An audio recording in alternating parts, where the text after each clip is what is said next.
मेवाड़ के पूर्व राज परिवार में इन दिनों जंग छिड़ी हुई है और ये जंग है तिलक दस्तूर के बाद धूनी माता के दर्शन करने को लेकर। एक तरफ विश्वराज सिंह मेवाड़ का खेमा है तो दूसरी तरफ सिटी पैलेस प्रबंधन अपनी बातों को लेकर अपनी स्थिति स्पष्ट कर चुका है। मेरे साथ में एमएमसीएफ के ट्रस्टी और मेवाड़ राज परिवार के सदस्य लक्षराज सिंह मेवाड़ हैं। उनसे बात करते हैं और जानते हैं कि आखिर ये जो पूरी स्थिति है इसको लेकर उनका क्या रिएक्शन है। डॉक्टर साहब, ये जो पोजीशन है अभी जी। धूनी माता के मंदिर, धूनी माता के मंदिर, धूनी माता के धूनी के दर्शन को लेकर जो उनके समर्थक जो हैं वो चाहते हैं कि वहाँ जाएं, राजतिलक हुआ है, तो क्या क्या पूरा ये कॉन्सेप्ट है? आखिर कोई परंपरा है, कोई ट्रेडिशन है? नहीं, देखिए, सबसे पहली बात तो ये कि मैं ये भी मैंने कहा कि आप कहीं प्रवेश करना चाहते हैं, आप कहीं जाना चाहते हैं, तो आप बाकायदा उस व्यक्ति विशेष या संस्था को कहीं ना कहीं जो है आप सूचित करेंगे।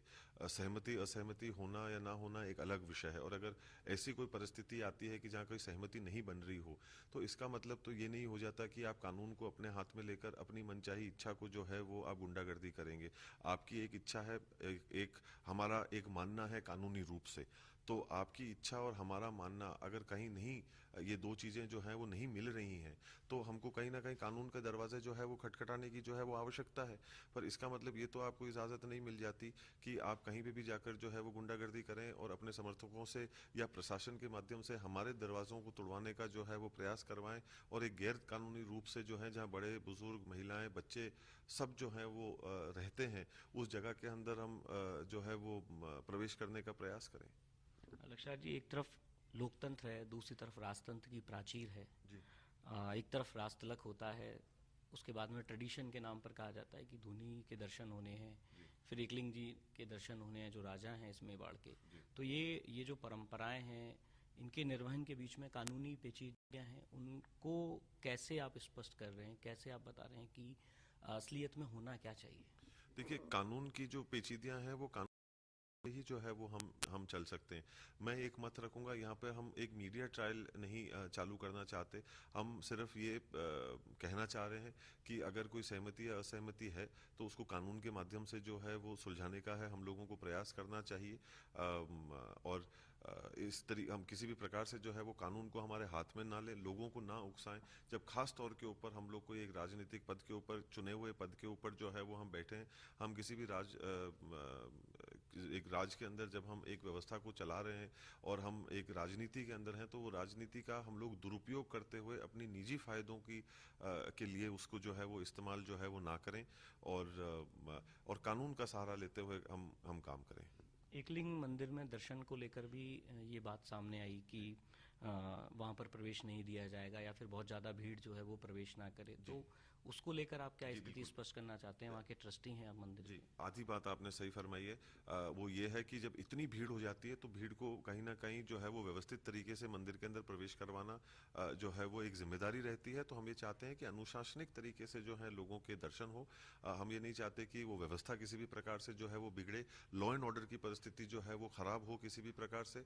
और जहाँ तक सवाल रहा, जो बिल्कुल ही गलत है, बेबुनियादी है, बिना सर पैर का है, जिसके अंदर कोई सत्य नहीं है, और वो ये है कि कभी किसी को भी एकलिंग नाथ जी के लिए कभी मना का किया। निधन हुआ, उस दौरान एक बड़ी चर्चा थी कि क्या लक्षराज जी आएंगे, क्या होगा, आप नहीं आ पाए वहाँ पर, क्या वजह रही? आपका मन कितना व्यथित हुआ इन सब चीज़ों को लेकर? देखिए, सबसे पहली बात तो मैं ये स्पष्ट करना चाहता हूँ कि नहीं जाने की इच्छा ऐसी कभी भी नहीं थी। नहीं जाने का विचार ऐसे कभी नहीं था। जो पैगाम हमारे तक जो है वो पहुँचाए गए थे, जो इच्छा जो हमारे को बताई गई थी कि क्या हमको करना चाहिए, तो उस इच्छा और सोच के ऊपर हम लोगों ने ज़बरदस्ती जो है वो नहीं करी, और जो चाह थी उसके अनुरूप जो है वो हम लोगों ने कार्य किया। और जो मदद परिवार की तरफ से बनती थी, चाहे वो महासत्या जी को लेकर हो, विश्राम स्थल को लेकर हो, वो पूरी तरीके से जो है पूरी मदद को जो है वो करवाया गया।